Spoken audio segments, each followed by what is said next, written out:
Bueno, hola a todos, ¿cómo están? Un gusto saludarlos. Mi nombre es Andrés Durán, @DuranWealth, y en esta ocasión tengo un live que a mí me encanta porque creo que cada vez hablamos más de inversiones, cada vez la gente está más interesada en su proceso de inversión y por eso tener cracks del mundo de las inversiones para poder hablar de eso a mí me parece absolutamente sensacional.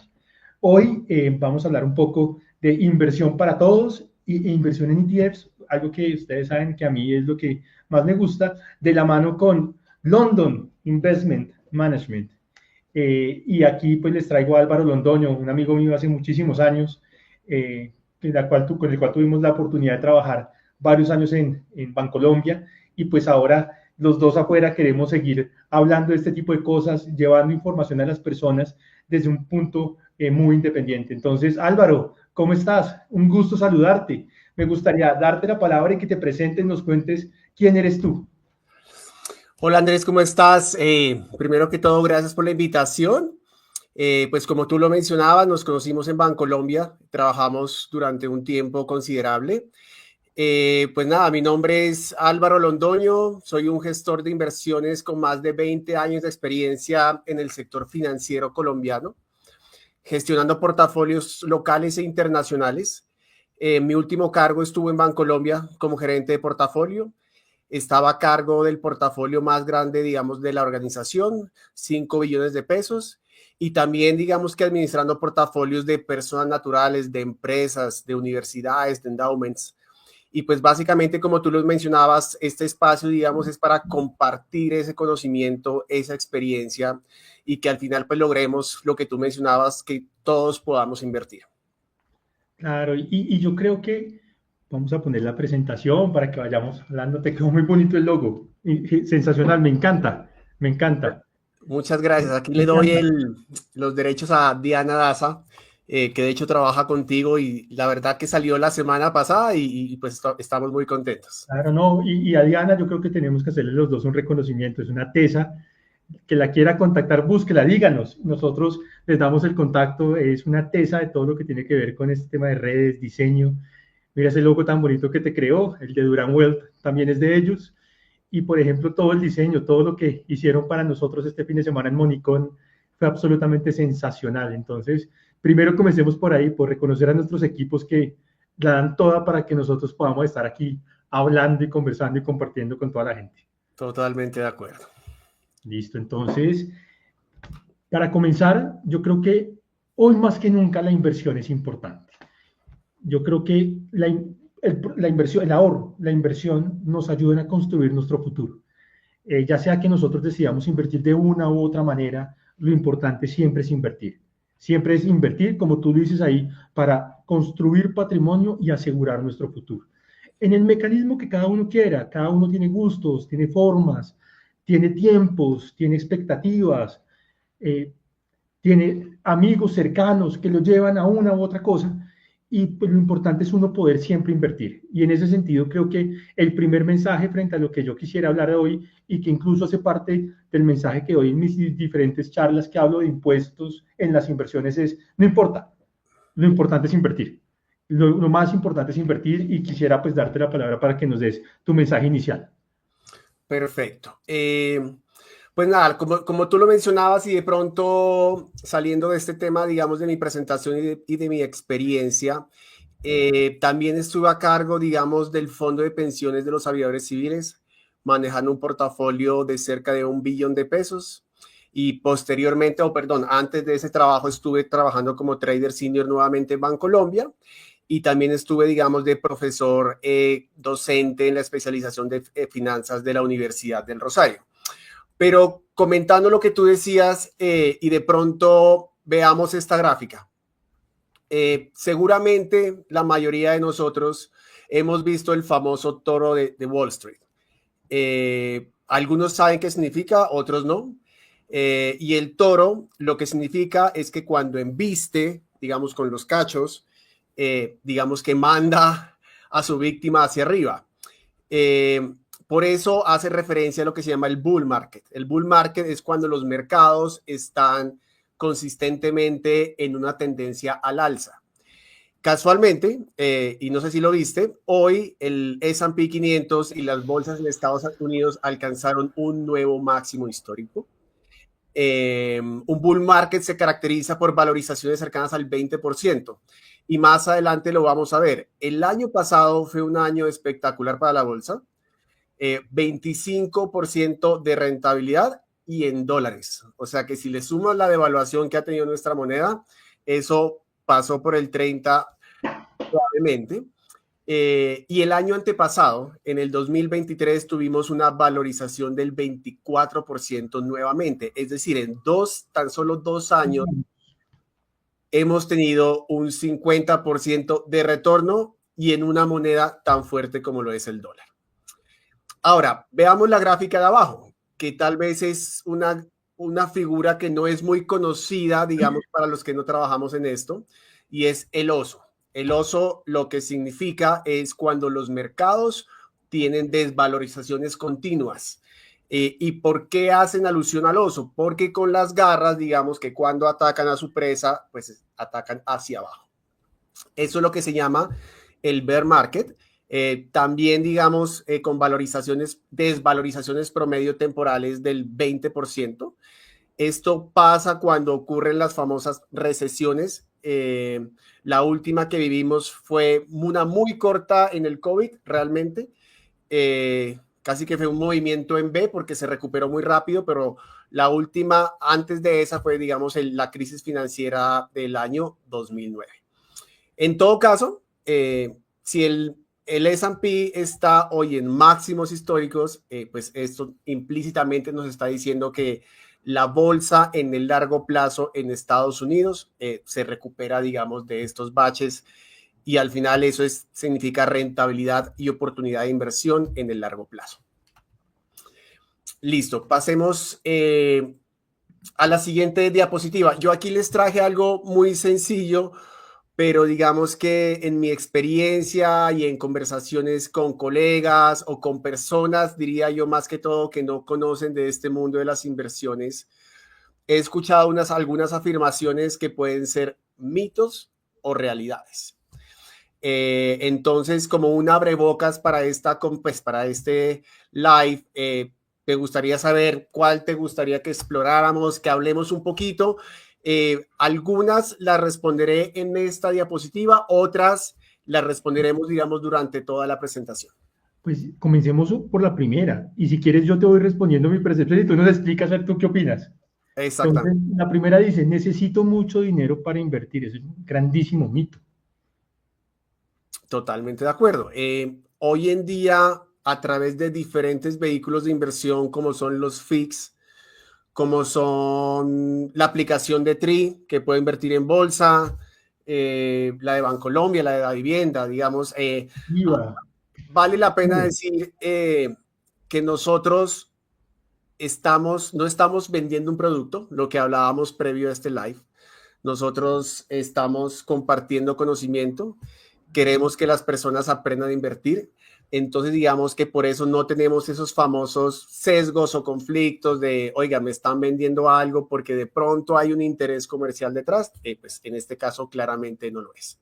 Pero bueno. Tampoco vale la pena mencionarlo como es natural. No, tampoco damos una asesoría ni recomendación de inversión. Simplemente tratamos de entregar información muy, digamos que general y para educación financiera, que al final del día lo que queremos es que las personas cada vez inviertan con mucha más estrategia y conocimiento y que puedan tomar cada vez mejores decisiones para el manejo de sus recursos. Totalmente de acuerdo. Y eso que acabas de mencionar conecta con la segunda. Muchas personas piensan que las inversiones en bolsa solo se pueden hacer a través de agentes especializados. Corredores de bolsa. Tal vez en el pasado sí, diría hace unos 20 años o más, el acceso era mucho más difícil. Hoy en día puedes hacer inversiones no solo en Colombia, tú puedes abrir una cuenta de un broker que es un comisionista de bolsa en Estados Unidos por internet. Con tus documentos, con tu pasaporte, lo puedes hacer, lo inviertes. O lo haces desde Colombia, que casualmente esto conecta pues con el tema de los beneficios tributarios de invertir en Colombia, pero en activos internacionales. Y eso, por ejemplo, hoy que tuve la oportunidad de estar en un evento de la bolsa que hablaban de resultados, mostraban la gran cantidad de cuentas que se van abriendo de personas naturales en el retail que permiten o que muestran que cada vez más los colombianos estamos invirtiendo en bolsa. Entonces, estos mecanismos que tienen la vivienda, acciones y valores ITRI, Bancolombia, lo que nos permiten es que nosotros podamos acceder muy fácil a poder invertir. Casi que si ustedes, por ejemplo, en la, acción, en la plataforma de TRI invierten en 5 minutos en una acción, que es muy importante, que hay, más allá del tiempo, la facilidad, sepamos lo que hacemos y por qué lo hacemos, que entendamos la dinámica de la inversión y que tengamos un adecuado manejo de nuestro patrimonio y portafolio para poder invertir con los riesgos adecuados. Totalmente de acuerdo.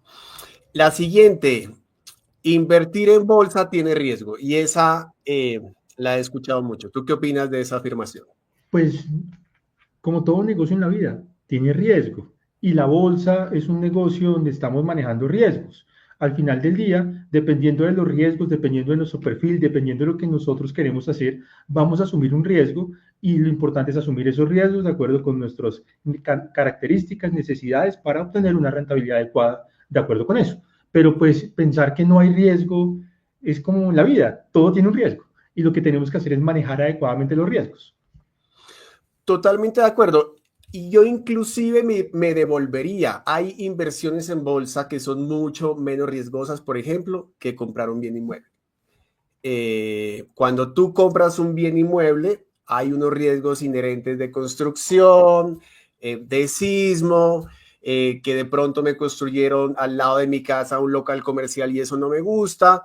En bolsa tú, por ejemplo, puedes comprar un ETF de bonos que no tiene para nada ese tipo de riesgos. Entonces, creo que ahí vamos desmitificando esa frase.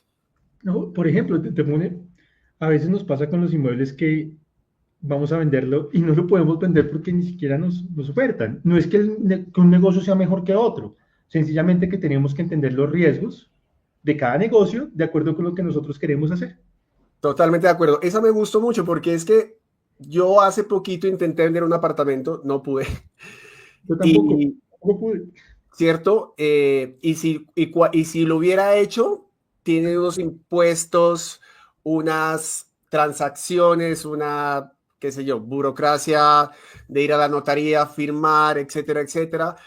Y para que todos sepan, cuando nosotros queremos vender una acción o un bono en bolsa, lo único que tenemos que hacer es un clic.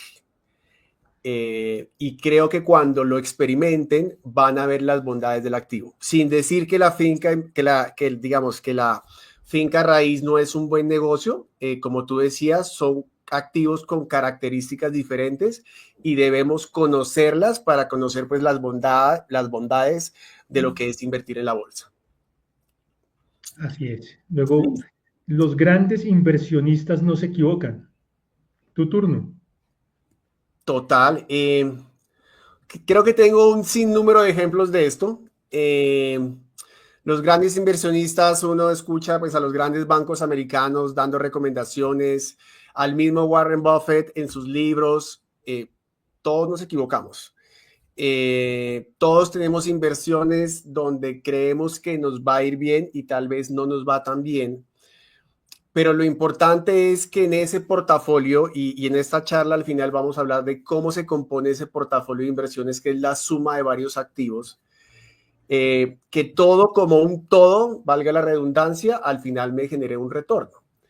Y en ese proceso de construcción, seguramente habrán inversiones que no salgan tan bien como esperamos. Entonces, eso sí es un mito de que los inversionistas grandes o profesionales siempre ganan. No, muchas veces salen en los medios diciendo que compraron una posición de X acción y yo veo a los 2 meses y la acción sigue para abajo. Eso es inevitable, como también hay otras oportunidades donde seguramente les ha ido bien. ¿Listo? Gana y se pierde. Gana, pierde. Lo importante, yo como lo veo en mi experiencia, es ser consistentes en el largo plazo. Es decir, tengo aciertos, tengo desaciertos, pero si en el largo plazo construyo rentabilidad, construyo patrimonio, al final eso es lo que me va a asegurar ese futuro, como lo mencionábamos pues en el eslogan de mi marca. Luego te digo esta a ti. Por favor, explícanos. Una inversión volátil es riesgosa. Primero comencemos con la explicación de lo que es volatilidad. Volatilidad sencillamente es una acción sube de precio hoy o un índice, ¿cierto? Mañana baja de precio. Al siguiente día vuelve a subir, puede que vuelva a subir 3 días y luego vuelve y baja 4 días. Y lo importante es que al final tenga retorno, porque yo creo, y mi percepción es también muy personal, es que tendemos, inclusive las personas del sector, a decir que si un activo es volátil es riesgoso. Para mí un activo es riesgoso si yo tengo la probabilidad de perder mi inversión. Es decir, si yo compro una compañía determinada y la compañía se quiebra, ¿cierto? Pues obviamente eso sí es algo riesgoso. Pero si yo compro el índice de la bolsa en Estados Unidos, que tiene las 500 compañías más grandes de Estados Unidos, y ese activo es volátil, pero en el largo plazo y los números son demasiado dicientes, esa inversión se valoriza, yo personalmente te diría que esa inversión no es riesgosa. Y creo que es un cambio de paradigma, se abre un poquito de la academia, porque la academia creo que en ese punto, a mi modo de ver, falla un poco. Entonces las personas dicen, como es volátil, yo no invierto. Pero si yo estoy buscando asegurar un patrimonio en el futuro, para ese tipo de objetivo, yo creo que lo más importante es la rentabilidad. ¿Listo? Eh, Álvaro, Listo. aquí estoy comenzando a ver unas preguntas muy interesantes y me gustaría poner aquí una pregunta que encuentro Ok, para que, por favor, nos la respondas. vale. Mira esta. ¿Cuáles son los errores más comunes que cometen los nuevos inversores? ¿Cuál es ese consejo clave para alguien que quiere empezar a invertir? Yo creo, le respondo a Paula, yo creo que lo primero es determinar ese objetivo de inversión. Justamente hablábamos contigo, Andrés, muchas veces vemos posts en redes, es cómo invertirías 100 millones de pesos o 10 millones de pesos. Entonces dicen, invierto en bonos, en acciones, en dólares y hago tanto dinero. Eso realmente no es tan fácil. Y el objetivo de inversión, te voy a colocar pues, ejemplos muy prácticos, es si yo quiero una inversión que me genere un ingreso recurrente, probablemente estaré invertido en un portafolio de bonos que me pague intereses, digamos, periódicos. Pero si yo estoy invirtiendo para un muy largo plazo, para la educación de mi hijo, para buscar comprarme una casa en 10 o 15 años, pues tal vez yo me inclinaría más por un portafolio de acciones, porque las acciones en el largo plazo pueden más que duplicar el desempeño de los bonos. Entonces, si yo parto de lo que quiero, yo puedo optimizar un portafolio para cumplir ese objetivo de inversión. Entonces, lo primero es saber para qué quieres invertir, sobre todo vas a usar los recursos y tu horizonte de tiempo. Exactamente. Y algo que yo conectaría y que tampoco se ve mucho en la literatura es cuál es mi carácter. Es decir, yo muchas veces yo estoy convencido que las inversiones van de la mano de tu personalidad. Hay personas, por ejemplo, que son calculadoras, que les gusta ver su ingreso muy estable, eh, que tienen ese presupuesto, ¿cierto? Y son así independientemente si tienen un ingreso alto o bajo. Tal vez ese tipo de personas puede tener buscaríamos un portafolio más estable, un portafolio que tenga un poco más de bonos o de renta fija.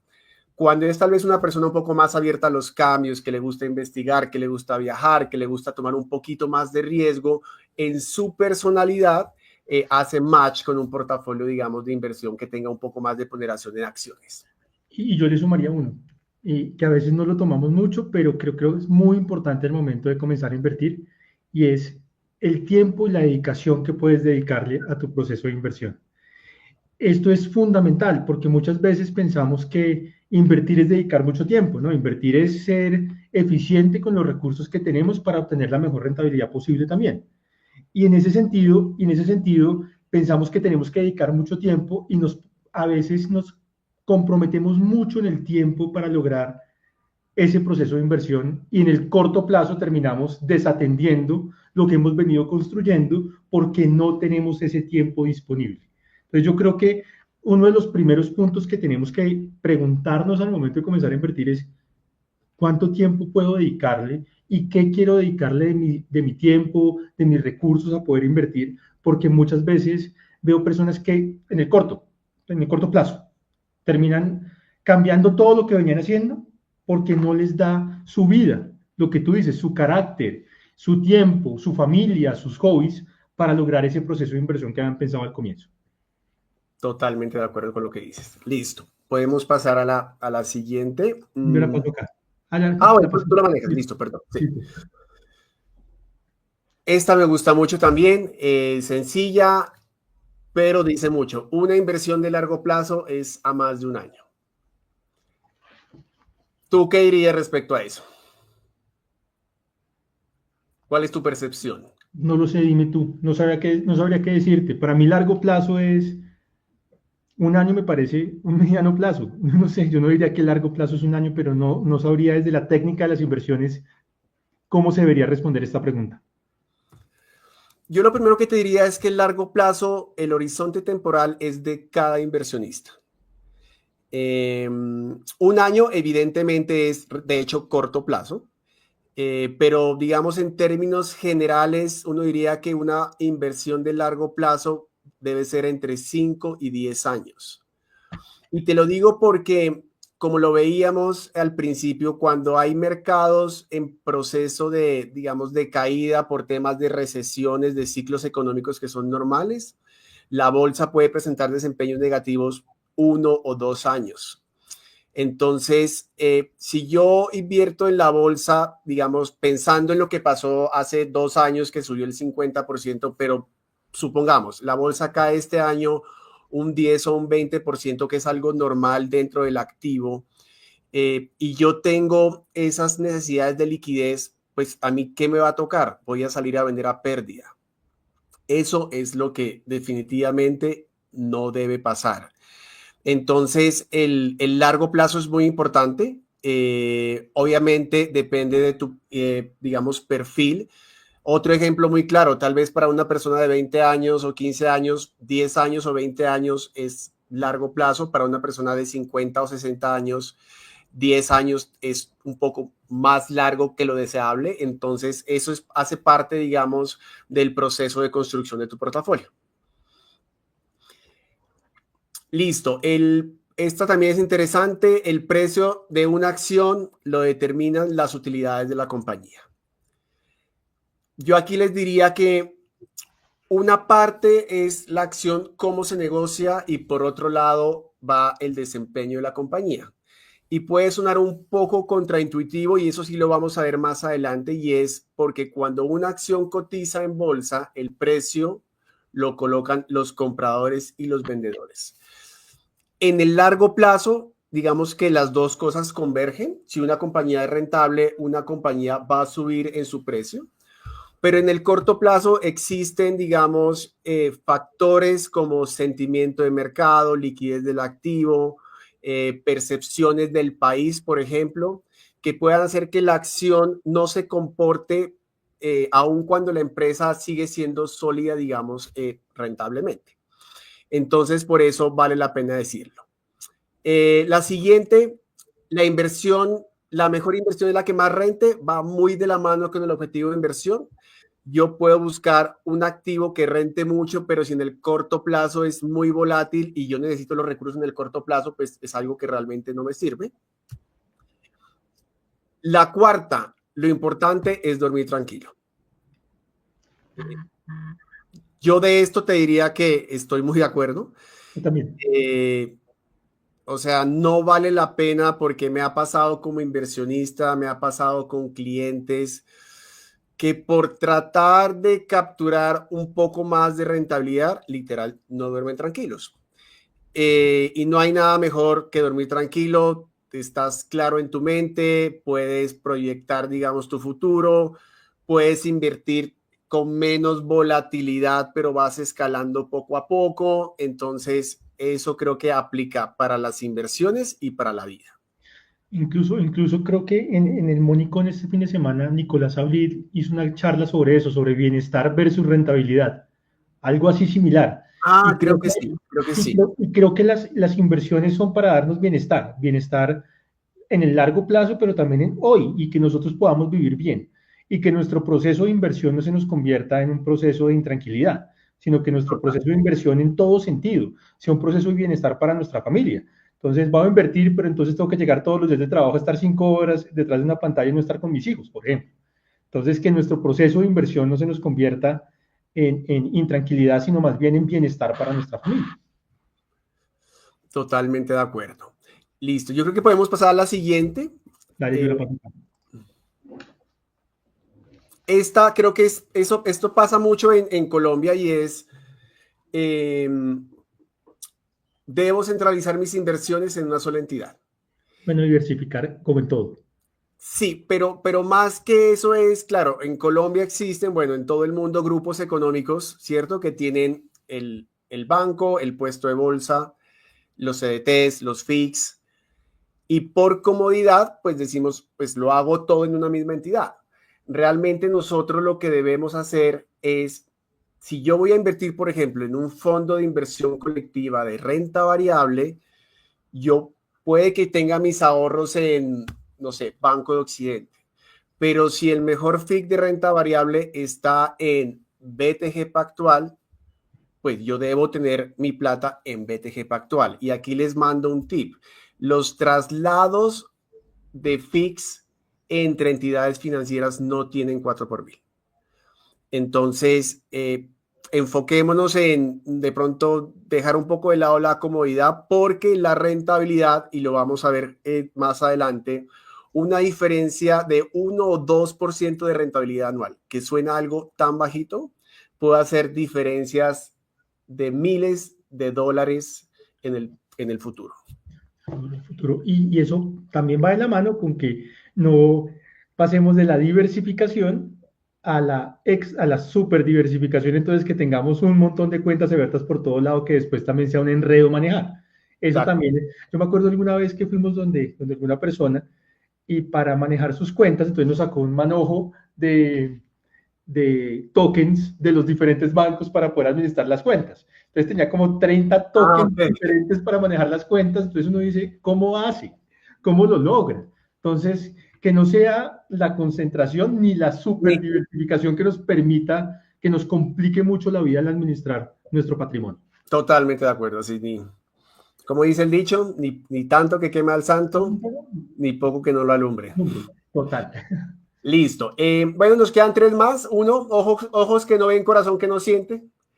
Y aquí quiero hacer referencia a que muchas veces nosotros, en los FIX sobre todo, sin que sea ni mucho menos una crítica, hay inversiones donde la comisión se nos cobra de los rendimientos.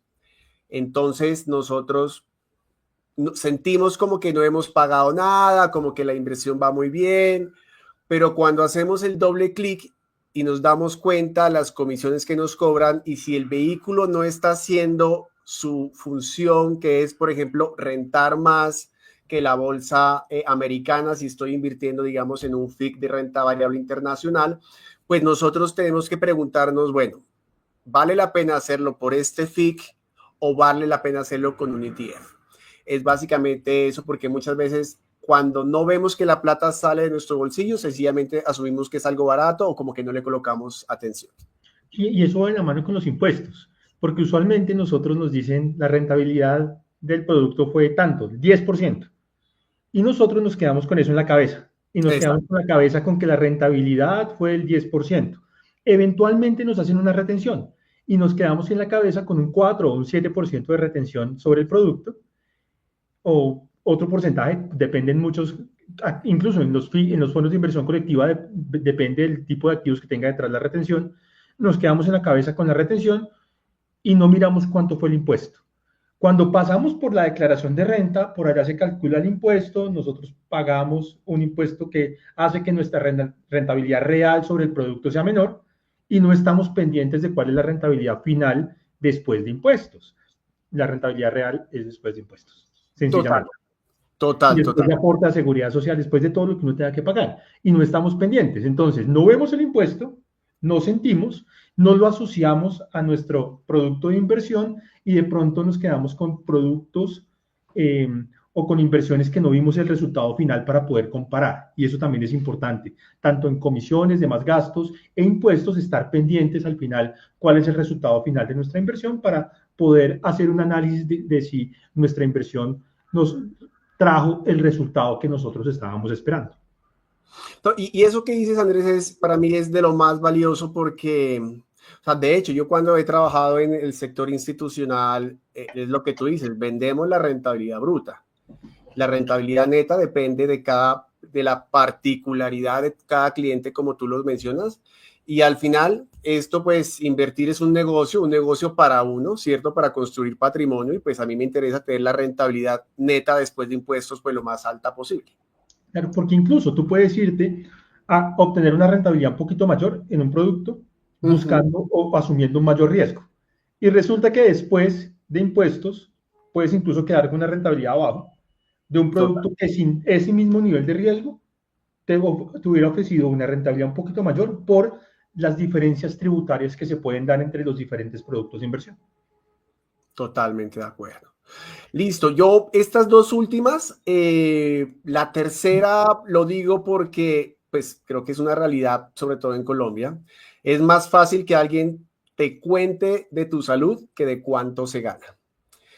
Creo que pues en nuestra sociedad, por alguna razón, o tal vez en el mundo, nosotros no compartimos obviamente lo que ganamos, lo que devengamos, pero sí es como un consejo cuando ustedes estén armando su portafolio o necesiten de la asesoría o consultoría pues de algún experto, es tratar de abrirse porque así es que ustedes pueden, digamos, tener un portafolio lo más óptimo posible. Muchas veces tenemos dinero en el fondo de pensión voluntaria, pero no lo cuento dentro de mi portafolio. Un bien, digamos, inmueble también hace parte de ese portafolio o de ese patrimonio. Entonces, la invitación es cuando lo hagan o cuando ustedes hagan las cuentas, un portafolio realmente es la suma de todo mi patrimonio. Algunos estarán en liquidez, algunos estarán en acciones, algunos estarán en bienes raíces, pero todo ese portafolio es el que me va a permitir en el futuro construir ese patrimonio y vuelvo y repito, asegurar ese futuro pues para mí y para los míos. Y a mí me faltó responder algo dentro de la pregunta de Paula que la voy a volver a poner. Los errores comunes que cometen los nuevos inversionistas. Cometemos algunos errores comunes y es no organizar nuestro patrimonio o comenzar en ese proceso de organizar nuestro patrimonio en el momento de inversión. Organizar todo el tema de deuda, por ejemplo. Eso a veces vemos personas que invierten y por el otro lado están completamente endeudados con tarjeta de crédito. Todo esto hace parte de lo que tú dices, de un solo paquete. Y eso también nos ayuda a organizarnos adecuadamente. Y otro tema, hay personas que o situaciones donde no organizamos los pilares del patrimonio. Y los pilares del patrimonio, si se llega a mover un pilar, afecta a todo lo que está arriba. Y los pilares del patrimonio son nuestra salud, nuestro Total. trabajo y la capacidad de producir ingresos. También lo que tiene que ver con tener seguros, por ejemplo, para la capacidad de seguir produciendo. Entonces nosotros nos podemos, se los digo, podemos comprometernos a tener un seguro para que nos dé una pensión cuando nos vayamos a retirar. Pero si a nosotros se nos acaba la capacidad de producir ingresos, porque nos enfermamos, por ejemplo, o tenemos una incapacidad, no vamos a poder seguir comprometidos aportando ese seguro, pagando las primas para obtener la renta vitalicia o la pensión que estamos comprometiéndonos a obtener producto de esos aportes. Todo esto hace parte importante de nuestro patrimonio. Los divorcios, las sucesiones. A veces pensamos que esto no es importante y esto en un segundo puede acabar nuestro patrimonio. Entonces también cuidar esos pilares es importante al momento de invertir. No quiere decir que tenemos que tener todo perfecto para invertir, sino que invirtamos y en la medida que va pasando el tiempo, cuidemos estos pilares para que si alguno se mueve, no nos vaya a derrumbar todo como un castillo de naipes. Esto también es supremamente importante. Y en ese sentido, incluso hoy puse algo en mis redes sociales, dos riesgos que es importante que todos cubramos. El primero, nuestra capacidad de producir ingresos. Si nuestra capacidad de producir ingresos se acaba, fácilmente todo nuestro proceso de inversión se va a la nada. ¿Por qué? Porque perdimos el empleo, porque nos enfermamos, nos incapacitamos, nos accidentamos. Pensemos eso muy bien porque ahí podemos tener un riesgo muy grande. Y el segundo, si los papás dependen de uno, si sus padres dependen de ustedes, ese es un riesgo que ustedes tienen que cubrir con especial cuidado, sobre todo si son casados o tienen hijos. Si sus padres dependen de ustedes, la primera persona que tienen que proteger son sus padres, porque si a ustedes les pasa algo, pueden ellos quedar en una situación un poco compleja. Entonces, eso hace parte de cuidar nuestros riesgos, eso también hace parte de invertir porque estamos cuidando al invertir nuestro patrimonio y por eso les dejo esos dos riesgos que creo que son sustanciales y fundamentales, cuidarlos dentro del cuidado de nuestro patrimonio. Súper, súper apunta, Andrés. Listo. Entonces, Listo, continuemos. Yo creo que ya podemos pasar a la siguiente diapositiva. pasemos a la siguiente, ven, la vuelvo a poner. Aquí está. Y creo que vamos un poco lento, pero creo que vamos poco a poco hablando de portafolio. Y esta me encanta. Sí, yo te iba a decir eso. Si de pronto creo que no alcancemos a cubrir todo, creo que podemos hacer una segunda parte. No se trata Eh, de correr, se trata de ir explicando poco a poco, hablando de los diferentes temas en el tiempo. Perfecto. Aquí algo muy rápido, creo que tú lo has compartido, también lo ha compartido pues colegas como Mis Propias Finanzas, y creo que en el mundo de las inversiones es como la base de todo. ¿Qué es el interés compuesto? El interés compuesto, de hecho, lo descubrió Einstein y es básicamente cómo se desarrolla mi inversión si yo reinvierto mis rendimientos. Y lo que va a pasar es que la acumulación de capital es exponencial. ¿Y cómo lo vamos a ver? Pues veámoslo en la siguiente gráfica. Si quieres, pasemos, Andrés, porfa. Perfecto. Miren, el primer caso es, supongamos que tenemos $100,000 y de hecho es algo que me ha pasado a mí. Y uno dice, bueno, voy a invertir esto a 10 años, pero cada final de año, pues yo recupero o saco el 10%, digamos, y me lo llevo. Entonces, $100,000, año 1, 10%, me gano $10,000 y vuelvo e invierto los $100,000. Al final, ¿qué va a pasar? Pues que voy a tener rendimientos después de 10 años de $100,000, ¿cierto? ¿Cuál es el caso 2? Que es el interés compuesto. Yo nunca recupero el interés que me gano, sino que ese interés lo reinvierto. ¿Y qué va a pasar? Tal vez en el año 1 y 2 la diferencia no es mucha. En el año 2 yo tendré 121,000. Pero después de 10 años, Andrés, mis rendimientos o mi valor acumulado total serían 259,000, 260,000. Es decir, que mis rendimientos fueron $160,000. O sea que cuando yo reinvierto ese interés que yo me gano año a año, pues yo me gané un 60% más de retorno. O sea, esto es algo que no es menor. Mejor dicho, el interés compuesto es la magia. El interés compuesto realmente es lo que me permite en el tiempo crecer mi patrimonio y es mediante la reinversión de las utilidades y como cada vez tengo más utilidades, voy exponencialmente generando un crecimiento mayor. Exactamente. Y si pasamos a la siguiente diapositiva, aquí yo lo que les quiero mostrar es el impacto no solo del tiempo, sino del retorno del activo. Entonces, la línea azul, Andrés, tenemos una inversión, bueno, en todas las tres líneas son $100,000 como inversión inicial, lo pueden pasar a 100 millones de pesos o a 10 millones de pesos o a 1 millón de pesos. Al final, las rentabilidades son porcentuales. ¿Qué pasa si yo invierto a 30 años al 8%? Esos $100,000 se me vuelven $1,000,000.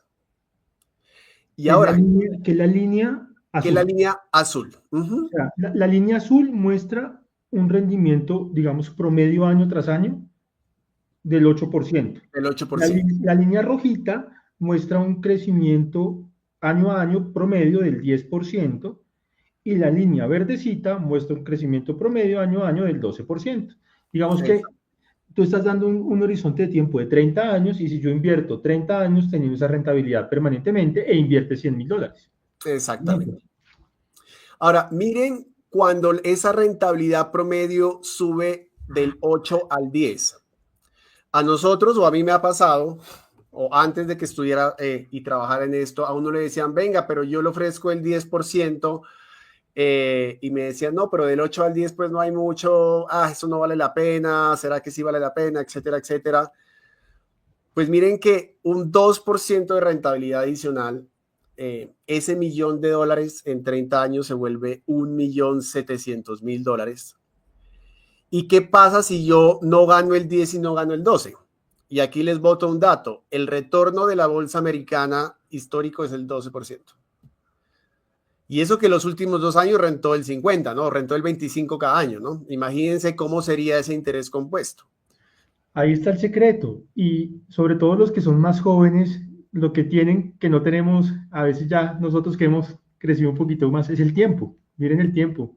Tienen 24, 25 años, todo el tiempo que tienen y el horizonte que tienen de inversión. Totalmente de acuerdo. Listo. Listo. Y aquí en esta me parece muy importante mencionar algo. No solo la rentabilidad en este ejemplo, 10, 12 u 8, se puede ver afectada porque el producto financiero te renta 10, 12 u 8.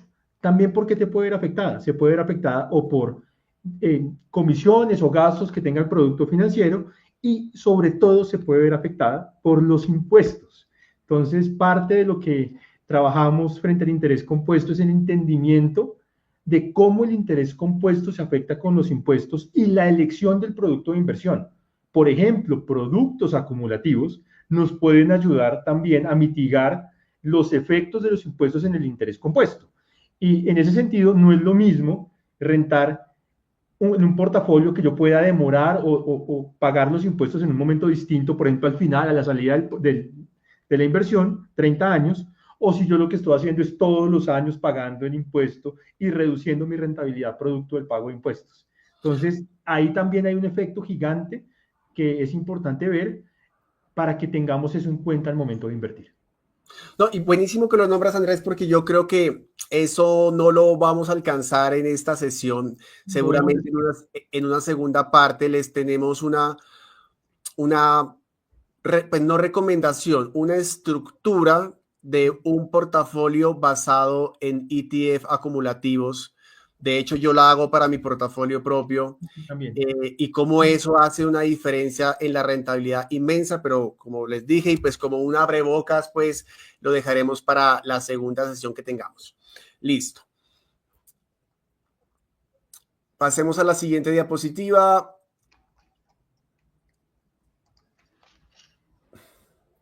Esta pregunta es clara, es típica, uno se cuestiona, es quién tiene la bola de cristal.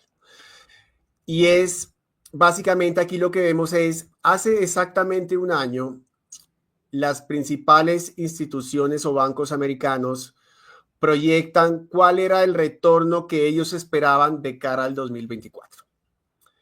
De cara al 2024, JP Morgan, que de hecho es el banco más grande del mundo, pensaba que la bolsa iba a caer. Tenía unos argumentos básicamente enfocados a que posiblemente iba a haber una recesión explicada muy globalmente en altos niveles de tasa de interés, altos niveles de inflación, que harían que básicamente el consumidor americano redujera, digamos, su consumo y afectara a la economía como un todo. Por eso esperaba al menos 12. Y la institución más positiva era Von Strat Oppenheimer, esperaban una valorización del 9%.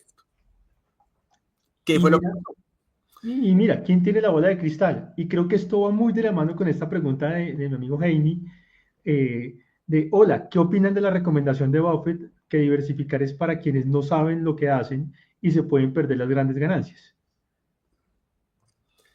Yo la verdad es que depende mucho del tipo de inversionista. yo creo que diversificar hace una diferencia muy importante y lo vamos a ver con unos ejemplos. Y yo diría que si uno se quiere apalancar en Warren Buffett, uno puede comprar la acción de la empresa de Warren Buffett. Entonces, él, digamos que diversifica por mí, ¿cierto? Pero, digamos, los estudios, la experiencia, la estadística, te dice que diversificar lo que hace es que te evita ese riesgo de quiebra en los portafolios. O sea, cuando tú inviertes, y me adelanto, y qué buena esa pregunta que me hace Heini, cuando tú inviertes de manera específica en ciertos nombres, estás asumiendo unos riesgos muy específicos de unas compañías. No sé si de una vez, Andrés, pasamos a esa diapositiva que te mostraba de qué compañías en el pasado han sido demasiado exitosas, pero que por diferentes razones esas compañías se han acabado. Yo creo que podemos pasar un poquito más adelante y luego nos devolvemos. Igual no tenemos afán. Esta. Miren lo que pasa cuando, creo que muchos conocemos estas compañías, sobre todo, bueno, tal vez los más jóvenes no, pero BlackBerry en su momento fue el iPhone de hoy en día, el Apple de hoy en día, la revolución tecnológica.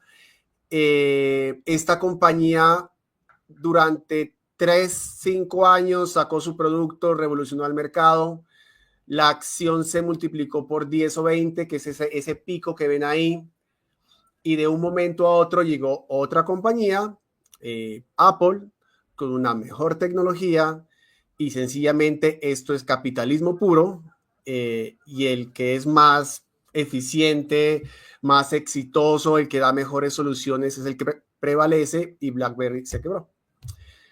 Créanme que si ustedes hubieran estado en ese momento del mercado, no les daba tiempo para salir, porque estos movimientos ocurren demasiado rápido. Hay gente especializada que sabe de tecnología mucho más de lo que nosotros pudiéramos saber, y seguramente ellos pudieron haberlo detectado, pero lo dudo mucho. Y tenemos varios ejemplos. Tenemos, ¿quién no conoce a Kodak? Si les cuento aquí una infidencia, Kodak, yo invertí en Kodak cuando empecé en mi carrera como trader. Y pues Kodak, el rey de la fotografía, ¿cierto? Presencia global, llegaron las cámaras digitales y eso fue un abrir y cerrar de ojos. ¿Y qué pasó en mi caso? Afortunadamente, cuando yo invertí en acciones individuales, si lo quieren hacer y se creen que tienen el conocimiento, es un porcentaje muy pequeño en su portafolio. Yo invertí el 2%, perdí ese 2%, no me afectó. ¿Qué tal si yo en Kodak hubiera invertido el 10 o el 20% de mi portafolio? Creo que cambiaría mucho la historia. Y así hay diferentes empresas, no solo es en temas de competencia. Por ejemplo, en Lehman Brothers se vio afectada, era un banco americano muy grande con la crisis hipotecaria de 2008. Ahí hubo algo de exceso de toma de riesgo, por ejemplo. En el caso de Enron, básicamente fue un tema de, ahí sí fue un tema de mala administración, de falsificación de estados financieros. Entonces, las aristas al que uno se enfrenta cuando compra acciones individuales, pues son demasiadas. Y aquí les boto otro tip. Ningún fondo de pensiones en Colombia, fiduciaria, invierte directamente en acciones individuales, porque el riesgo que implica estudiar uno a uno esas compañías, pues es demasiado desgastante. Es decir, si yo quiero comprar tecnología, pues yo personalmente recomiendo, hombre, compres el ETF tecnológico que tiene las famosas empresas ligadas a la inteligencia artificial y le ha ido muy bien, ¿cierto? Y si alguna no le va tan bien, pues la otra lo compensa. Es decir, si el día de mañana me voy a inventar algo hipotético que puede pasar. Resulta que Meta compite con Apple, o no sé, Apple saca una red social, qué sé yo, y resulta que a Facebook no le va bien, entonces pues a Facebook seguramente el precio caerá, pero Apple subirá. Entonces ahí esos riesgos del sector se empiezan a compensar. Pero comprar una acción individual, yo diría que es definitivamente un riesgo. ¿Lo puedes asumir? puedes ganar, no digo que no puedas ganar, pero realmente, y complementando con lo que decía Andrés, te quita demasiado tiempo. Y hay un tema muy importante. Cuando ya estamos hablando de banca privada, para sumar un tema tributario un poco importante, tenemos siempre que encontrar y entender que desde los $60,000 de activos en Estados Unidos comenzamos a convivir permanentemente con el impuesto a las herencias de Estados Unidos. Entonces, cuando decidimos tener acciones directas en Estados Unidos con portafolios de más de $60,000, pues podemos llegar a tener ese riesgo de que si nos pasa algo, le dejamos un impuesto que puede ser importante a nuestras familias, tanto en gestión como en pago de impuestos, que pues no vale la pena tener en cuenta. Y cuando uno mira los portafolios de banca privada, grandes portafolios de personas que están a título de persona natural, siempre están en ETF, sobre todo europeos, con el propósito de evitar este riesgo, porque pues es un riesgo muy grande, un impuesto que puede ir del 18 al 40% del valor del portafolio. Entonces digamos que ahí, eso también, todos estos factores se unen para encontrar la forma como se mitigan los riesgos en la administración del portafolio. De acuerdo. Listo, yo creo que entonces nos podemos devolver. Faltan 10. Creo que Bueno, sí, aquí, bueno, sí, la siguiente básicamente se complementa con lo que decíamos. A ver, si yo estoy en el sector financiero y me gusta el Bank of America, me evito esos riesgos de valorar una sola compañía, puedo comprar el ETF de todo el sector financiero, que aquí hacemos una cuña, que el sector financiero con la nueva administración de Estados Unidos le va a ir muy bien por menos regulación. Ya el mercado ha venido subiendo, pero en general tiene una perspectiva bastante positiva. Y si yo no quiero meterme en sectores, nuevamente volvemos al S&P 500, estoy totalmente diversificado. ¿cuál es el ETF del sector financiero de Estados Unidos? El que podemos conseguir aquí en la bolsa, en el Sí, mercado global colombiano. XLF. XLF, listo. XLF.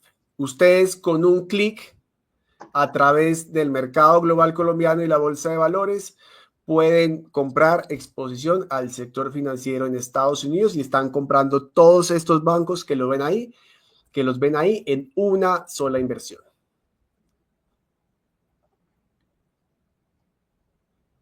Listo. Ese es el XLF y ese es en Estados Unidos. Sí, Listo.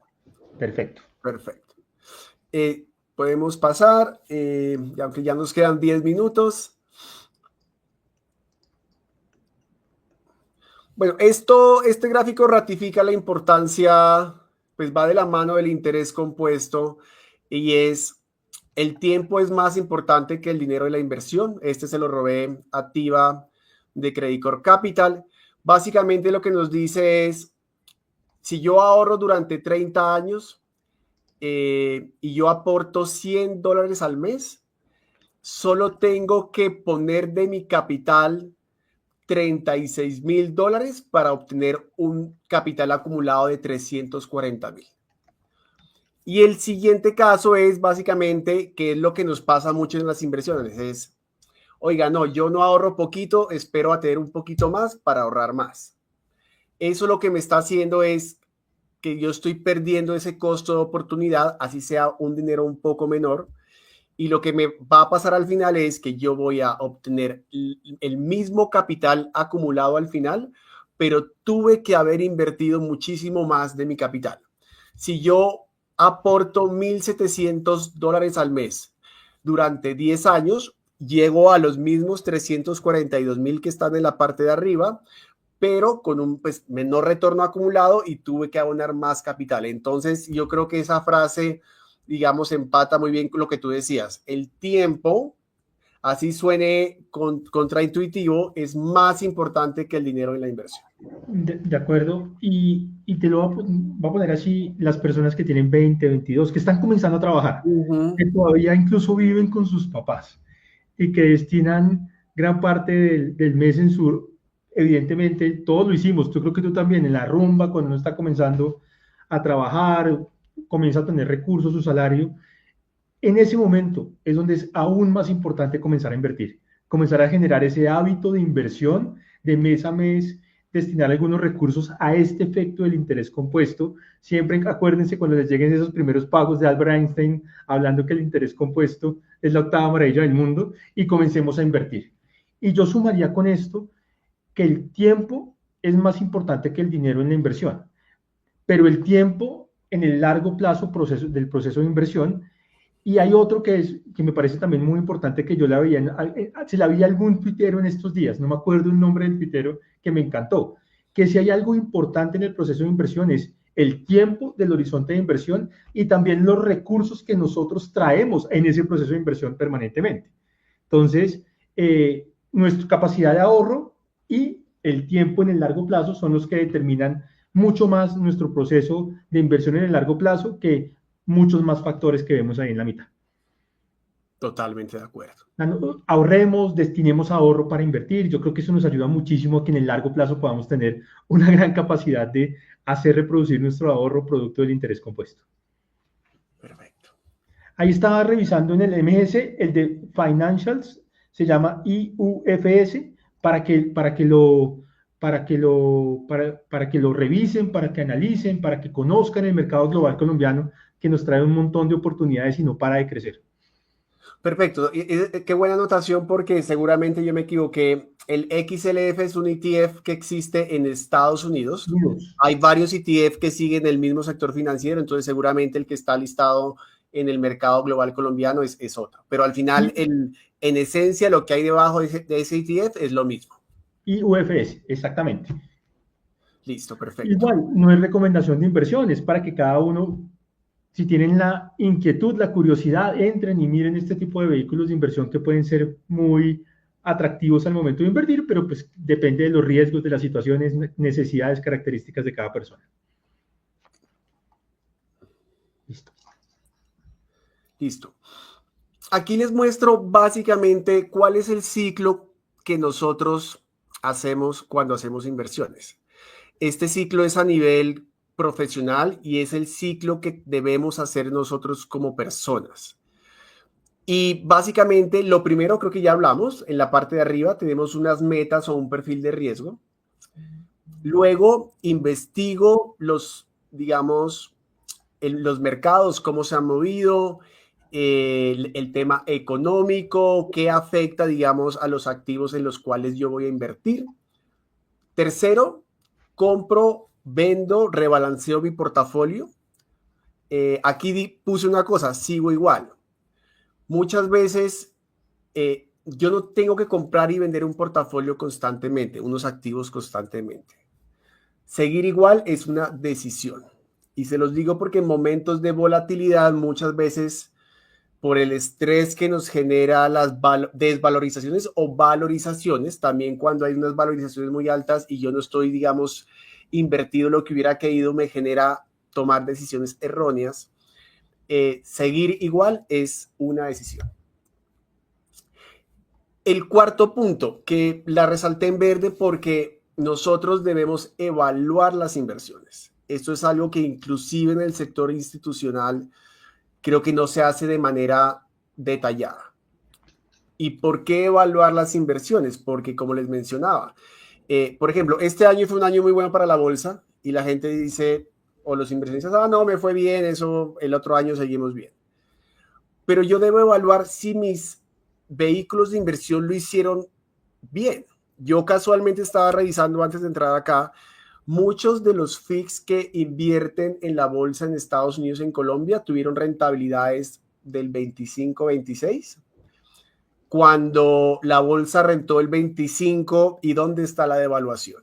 Es decir, el ETF el vehículo de inversión en Colombia parece que no reconoció o la gestión no fue realmente buena.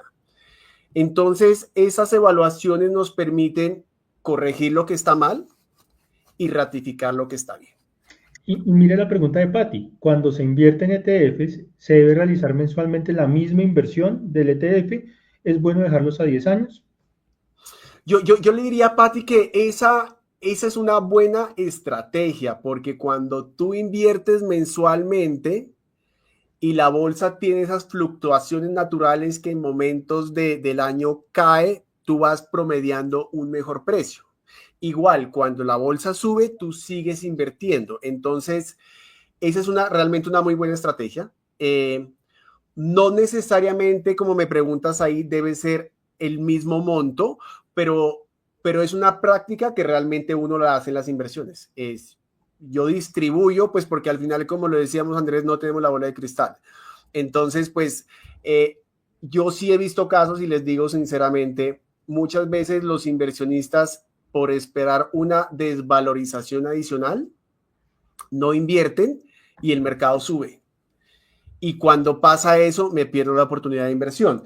Tal vez aquí que ya estamos acabando, pues yo sí les quiero compartir una experiencia que yo tuve y que creo que nos pasó a muchos asset managers y muchos tal vez no lo reconocen. Yo me acuerdo que cuando fue el primer periodo presidencial de Trump, primero como era tal vez un candidato que era o sigue siendo polémico, pero ese no es el punto, un candidato que no estaba en las expectativas del mercado. Todo el mundo daba por hecho que el candidato que iba a ganar era el demócrata. Cuando quedó Trump, la bolsa cayó en ese momento un 5 o 6%. Todos nos asustamos y muchos salimos a vender. Dijimos, el mercado está muy nervioso, va a seguir cayendo, políticas restrictivas. ¿Qué pasó de ahí hacia adelante? Caería si acaso un 2% adicional y de ahí siguió hacia un nuevo máximo histórico. ¿Qué pasó ahí? Nos dejamos contaminar por las emociones, por la volatilidad, porque si uno hubiera hecho un estudio tal vez, y no es que no lo hubiéramos hecho, y tampoco es que hubiéramos vendido todo, solo que disminuimos la exposición, la bolsa americana funciona en partido demócrata o republicano.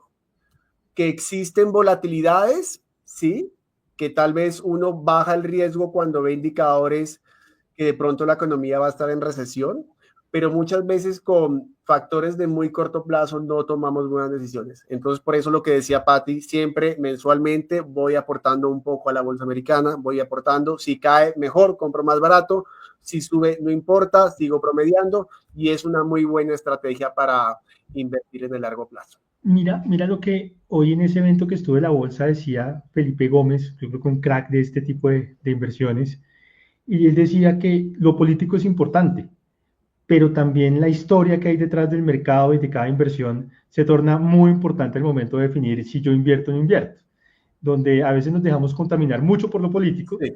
pero que la historia que hay detrás de las cosas también es importante entenderla de cara a tomar nuestras decisiones de inversión. Y que muchos activos o muchos ETFs, sectores, países tienen una muy buena historia y que al final del día esa historia en el largo plazo también nos puede generar muchísimas oportunidades.